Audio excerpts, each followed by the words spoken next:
Hello everyone, Ben Williams out here with Old Tin Cup Habitat Restoration Enhancement and Real Estate Agent for Future Forest Properties. And what I'm out here doing today is taking advantage of some of the last days that we have out here to do some frost seeding. Now I've already frost seeded around 1, 2, 3 food plots. This is the fourth one I'm come up to right now. This is Boomerang or First Trail Plot, whatever you'd like to call it. You might have seen it in some of our videos.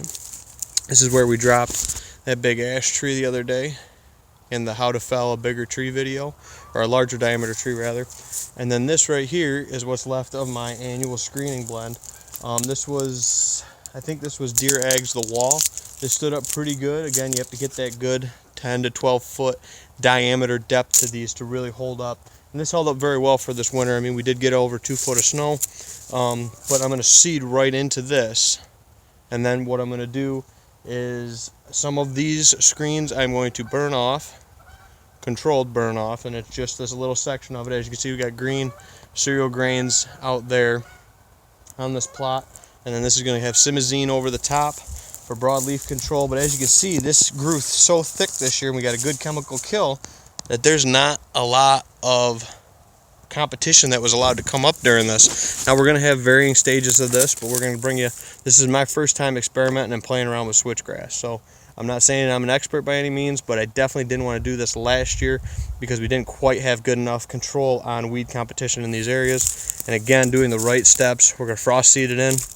I have some available. This came in from Northwoods Whitetails. This is from John Comp, was where I got this from. This was Deer Ag annual screening, and like I said, held up very well in that 10 to 12 foot diameter for it. So I'm not affiliated with any of these seed companies, but again, that's what I've used, and that's what I'll say I've used. And then the cereal grains and the annual clovers that were out there and the cool season annuals were all stuff bought from a local seed dealer, and I built my own blend with that. So that's what I did, and probably be adding late planted beans in this year with that mix, because it sounds like we might be able to get some of those in our mixes for a very cost-effective price. So that's something I'm looking forward to adding into my blends a little bit.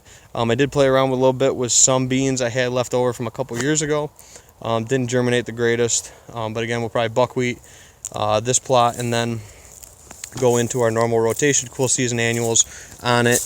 We do have some crimson clover out here, so we're going to let this go. This hopefully will be a nice spot that the turkeys will be sounding off up here. They like to bed on, or roost, not bed, on this big ridge up behind me. It's actually where I killed my first bird on the property here with Dad, right under those couple cherry trees. You can see right there that we left when we expanded this plot. So that was something really cool, and definitely something I wanted to keep from memory when we were clearing this plot out and making it bigger. But that's what we're doing out here today, guys, is switchgrass, a little frost seeding action. Hope you guys liked the couple videos that we're going to drop here in the next few days.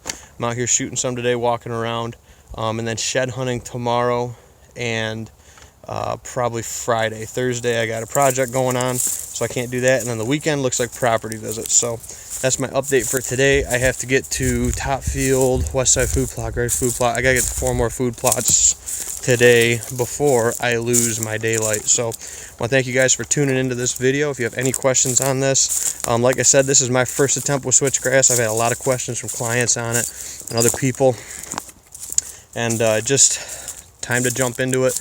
But again, having the right preparation for it to make it successful, and only doing it in small little pockets. This isn't for cover, this is more for just screening, and also it is kind of dipping my toes in the water, so to speak, with this, because it is a little bit costly to get into this with the chemicals and the seed and everything like that. So, but hopefully, if we do it all right, cross our fingers, Mother Nature's kind to us, we should have a little bit of switchgrass coming up this year to show you guys. So that's what I'm doing, is Old Tin Cup's first try at switch.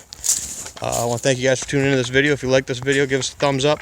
Subscribe to the channel. We'll be giving kind of real world applications to all this kind of stuff. I'm going to shoot 1 or 2 more videos at different plots on different topics today, so stay tuned for those. And also found a big deadhead out here shed hunting, so stay tuned for that video as well, because that'll be dropping. I'm probably going to drop that on Thursday. So tune into that, tune into this channel. Thank you guys for the support. Let us know what you want to see featured in these videos. I'll catch y'all next time here in the field. Take care, guys.